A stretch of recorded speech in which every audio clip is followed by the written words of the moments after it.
Hey YouTube, I am Tim Cayem. This is Cayem Interviews, and I'm here to answer the age-old question, who is better, Sleeping with Sirens or Pierce the Veil? So around 2014 or 2013, there was a huge shift in the music scene. You had Bring Me the Horizon, A Day to Remember, Pierce the Veil, and Sleeping with Sirens all gaining astronomical numbers. Bands like Pierce the Veil and Sleeping with Sirens, who were basically like monster stage bands, eventually just blew up and became this huge powerhouse. So two of the main bands that were on the rise together that were somewhat in the same vein were Pierce the Veil and Sleeping with Sirens. And it's always been kind of a weird dynamic of which band really was the best out of the two. So before we get into who I think is best, I just kind of want to go over brief histories of both bands and kind of what made their sound them. So obviously Sleeping with Sirens' main release that popped them off into like at least a monster stage band was With Ears to See and Eyes to Hear. Songs like If I'm James Dean, You're Audrey Hepburn, and even TheBomb.com version 2.0, and of course the title track of the album did very well for the band. Following this was somewhat of a more underwhelming release called Feel that was a little more poppy and had a little bit more feature relevancy with MGK, but fans were overall, I feel like, pretty dissatisfied with the follow-up record. I actually didn't mind the record Feel. I actually thought it had some pretty great ballads on it. But overall, I know the fan reception just wasn't what they wanted it to be. And then they came out with another record after that that kind of disproved where people thought Sleeping with Sirens was at. I feel like the album Madness actually did really well for them. They went with John Feldy in the studio for Epitaph, and it was kind of a new start for the band. And I think it had some great pop tracks that did really, really well. So we approached 2015 with the release of Madness, and people are buzzing about Sleeping with Sirens. They're about to embark on a world tour with Pierce the Veil, so supposedly they're going to be the biggest thing ever at this point. A co-headliner with Pierce the Veil is everything that every scene kid wants, especially in 2015. I mean, this is gold that they're striking. And at this point, Kellen Quinn's already a household name in the whole Warped Tour genre, so like, their music had to speak for itself, and this was a crucial album for them to put their best foot forward for fans alike. And I think they did that. I really do think that Madness was a great release, and I do think that they really held up to their name in the 2015 era, especially with Pierce the Veil, giving them a run for their money while they were still holding on to Collide with the Sky. Because at this point, Pierce the Veil had been touring off of Collide with the Sky for roughly 3 years now. So in the span of Pierce the Veil and Sleeping with Sirens rising up to the top together, Sleeping with Sirens just had more albums to put out than Pierce the Veil did, and that's just a fact. It's not that Pierce the Veil couldn't put out as many records, it's just that they spent more time on what they wanted to release. So that brings me to Pierce the Veil and what they kind of represent. Pierce the Veil had been a scene staple for quite some time. I mean, they had paid their dues throughout a very long, enduring process on Warped Tour. They had played the smaller stages, they had played the medium-sized stages, and they were finally getting to their high peak increment around the 2015 era.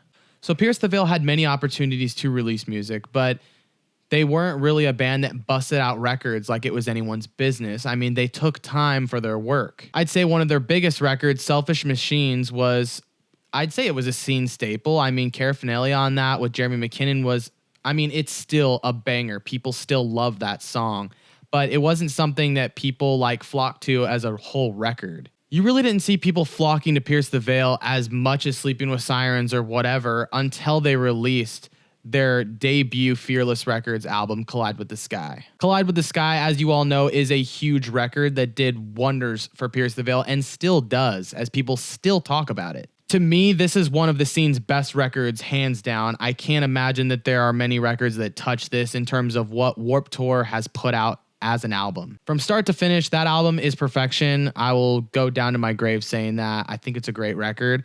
And for that, I'd say that Pierce the Veil has a huge advantage over Sleeping with Sirens because Sleeping with Sirens never really made an album that was perfection start to finish. I mean, the band toured off of that album for 3 or 4 years and no one batted an eye. I mean, King for a Day with Kellen Quinn, Guitar Hero, come on. Hold On Till May, Bulls in the Bronx, Do I Need to Keep Going? I mean, single after single after single. This band really proved that they could write hit after hit after hit. The artwork as well proved to be super rebloggable on Tumblr and Instagram. I mean, people went crazy over this album, and rightfully so. It did extremely well for the band and really skyrocketed their career to new heights. Fast forward to a few years later, I'm not sure that Sleeping with Sirens could really hang with Pierce the Veil in terms of relevancy. On to newer releases like Gossip, Sleeping with Sirens went to Warner Brother Records, and I just didn't see that fan base really there as much as they were with their previous releases. The scene was dying down, and that was just part of it, but people were still flocking to Pierce the Veil like ever before. Pierce the Veil released Misadventures in 2016, and as much as I think that was a good record, it still didn't hold up to Collide with the Sky. However, put Misadventures and put it up to Gossip from Sleeping with Sirens, and I think that Misadventures held up a lot better with their fan base than Gossip did for Sleeping with Sirens fan base. So you have two albums here, one from Pierce the Veil, one from Sleeping with Sirens, and you have Pierce the Veil still hanging on and still doing really well in sales on tours, and Sleeping with Sirens just not really hanging on as well, in my opinion. I think the heights that Sleeping with Sirens really wanted to go towards by signing to Warner Brothers and creating a very pop-driven album just kind of alienated fans and didn't make them feel like Sleeping with Sirens was the scene band they once knew. A bit of credit that I do give Sleeping with Sirens, though, is that they saw that the sky was the limit in terms of where their music could go and who they could be. Kellen Quinn is an extremely great vocalist. I mean, I've heard the dude in a bus singing acoustic. The dude is amazing. And with a talented vocalist like that, especially with a great image that he has, I mean, sky really is the limit. And the band could really hold up to what they had going for them. Not that the musicians were crazy complex or anything, but I mean, they held their own in terms of rehearsals and obviously live performances. I do think Pierce the Veil had better musicianship in my opinion and took their occupations a little more seriously. Just with how serious these two bands took everything, I really saw Pierce the Veil take a more serious approach to their musicianship and their live performance as a whole. I got to tour with Pierce the Veil, so I think I might be a little biased here, but I mean, those guys did not skip a day of practice or warm up. So I really, really admire them for that, and they never missed a beat live. Mike Fuentes, as overrated as he could have been in the era of, whatever popular band gets most popular drummer or most popular vocalist, I really think that Mike Fuentes is one of the best drummers in this scene. What he can do with a single pedal as opposed to a double pedal is really, really impressive, and I think the dude's got great chops. The dynamic between Tony and Jaime is really fun, and the fact that Vic and Mike are both brothers kind of just brings this like brotherly family feel to the band that I really enjoy. Sleeping with Sirens, I feel like it's the Kellen show, and so that's not as entertaining to see as the band kind of orchestrates themselves in a live performance. Don't get me wrong, they're very fun to watch. Gabe is always smiling behind the kit, and Jack is always smiling and making faces at my camera. I love the band live, but I just didn't see that family feel that I always saw in a Pierce the Veil show. Not to mention stage production, I really think that Pierce the Veil did a very good job in terms of how they like to push the limits during their live show. I mean, they came out of a rocket ship one year that I shot them, and I was like blown away. The tour that I was with Pierce the Veil, I'm pretty sure Mike was playing on top of a huge stick of dynamite. So it was like really cool. Like they really like to push the boundaries in terms of how they were perceived live in the live show, and really took that money and were good stewards with it and put it back into their fans and their live performance. With Sleeping with Sirens, I don't think they did as much as Pierce the Veil in terms of a live performance. I think that Sleeping with Sirens took their seriousness in the studio and really tried to evolve in terms of sound rather than a live performance. So which one's better? Which one do I prefer? Sleeping with Sirens, Pierce the Veil, you have live performance, you have studio progression, a brotherly bond, or an attractive frontman.